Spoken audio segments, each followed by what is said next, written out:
transport. Okay guys, to get around London you've got heaps of choice and it's actually quite easy. London isn't that big even though people think that it is. You've got the Underground, you've got London buses, otherwise everyone walks when it's not raining and freezing, or Cabot. Okay, now the first thing you're going to do is hit the London Underground. Get off your plane at Heathrow. London Underground is going to bring you into town.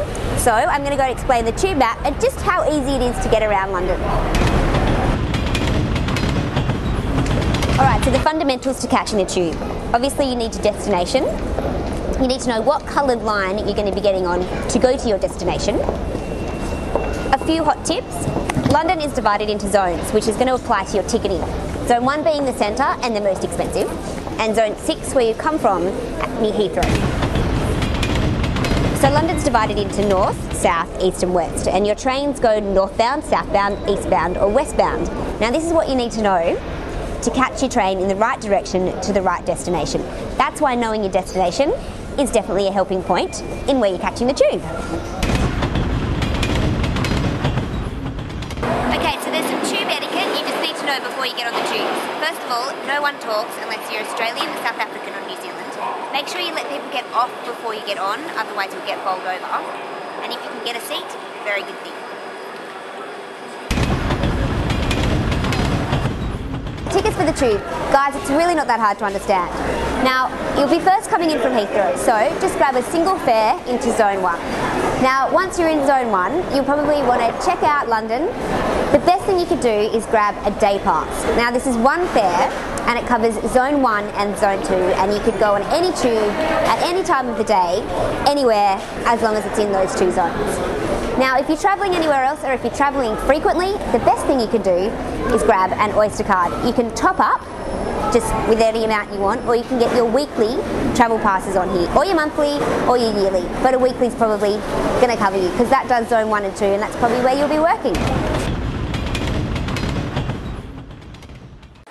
So I've just explained ticketing and I've told you to go and get an Oyster card and top up. But what is an Oyster card? Well, according to TfL, the Transport of London, it is London's travel smart card. So basically it's a reusable ticket that you can top up with any amount that you want. So where do you get these Oyster cards? There's a few ways. You can grab an Oyster card at a tube stop and you just have to pay a deposit of £3 for the actual card. You get that back when you hand in your Oyster card. Or you can go online to www.tfl.gov.uk and just go into the Oyster card section there and you can actually buy one online and register it in case it ever gets stolen with Transport of London.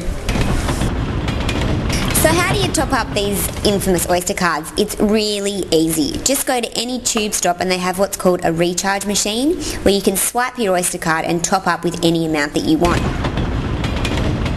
So let's give you an example of how to top up with a weekly on your Oyster card. Go to the ticket machine, make sure you swipe your Oyster card on the big yellow button.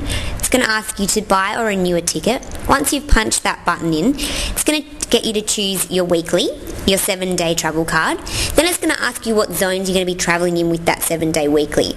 Probably 1 and 2 if you're having a look around looking for jobs or just sightseeing. So once you've chosen your zone, it's going to ask you for payment. Now you can pay with any bank card, Solo card, Switch card or MasterCard, and you can pay with cash.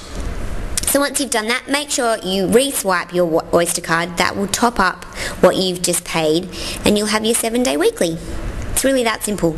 And if you don't know, just ask one of the friendly TfL staff that are on hand at any point in time. Now, if you don't want to grab an Oyster card, don't worry, you can still get a day pass. They're the best value for money. You can travel in Zone 1 and 2, or Zone 3, 4, 5 and 6, whichever you choose, all day, up until about 4:30 a.m.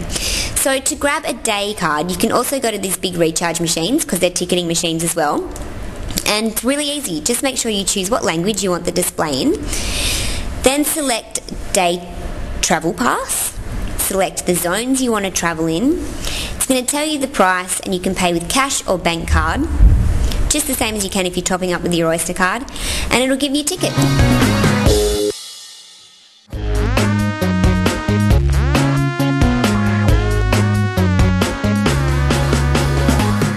Okay, so you think the tubes are too expensive and you don't want to get stuck on a hot carriage, or you just want to see a little bit of London and get your bearings, the buses are the best way to do that.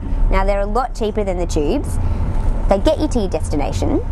The only thing is, the system over here to catch a bus is so confusing compared to home. So I'm going to go and try and talk you through it so you can actually get on a bus and save yourself some money and see a bit of London. Okay, so this is the dreaded bus map. Now, to catch a bus, there's a few fundamentals. You need the destination, obviously. You need to find out what your bus number is. You need to find out where your bus stop is, and you need to find out which direction your bus is going. Now, to do this, you refer to your destination finder. So your destination, you're going to find listed in alphabetical order on your destination finder. So let's say Fulham. F for Fulham. On the destination finder, you'll also find the information for your bus number and the letter of the bus stop your bus number will be going from. Alright, so you've got the letter of your bus stop. Refer to the bus map. This tells you in which situation on the street your bus letter is. Go to your bus letter, and that's where you're going to catch your bus from.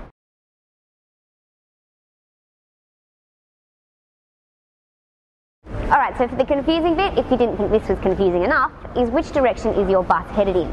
Now I'm going to go show you a little hot tip that everyone should know before they even land here, so you get on the right bus, go in the right direction. And here is the big secret in how to catch a bus in the right direction. Now these guys are on every signpost in every bus stop, mostly around the city. What you need to look for is this tiny little line that has arrows on it. If the arrows are pointing the way you want to go, then you're on the right side of the street. Also, you need to look out for the black bits because that's where the bus is going to go. If it isn't black, it means the bus has already been there. So, if you want to go to a stop that is in the clear section, that means you need to get on the other side of the road with arrows pointing that way.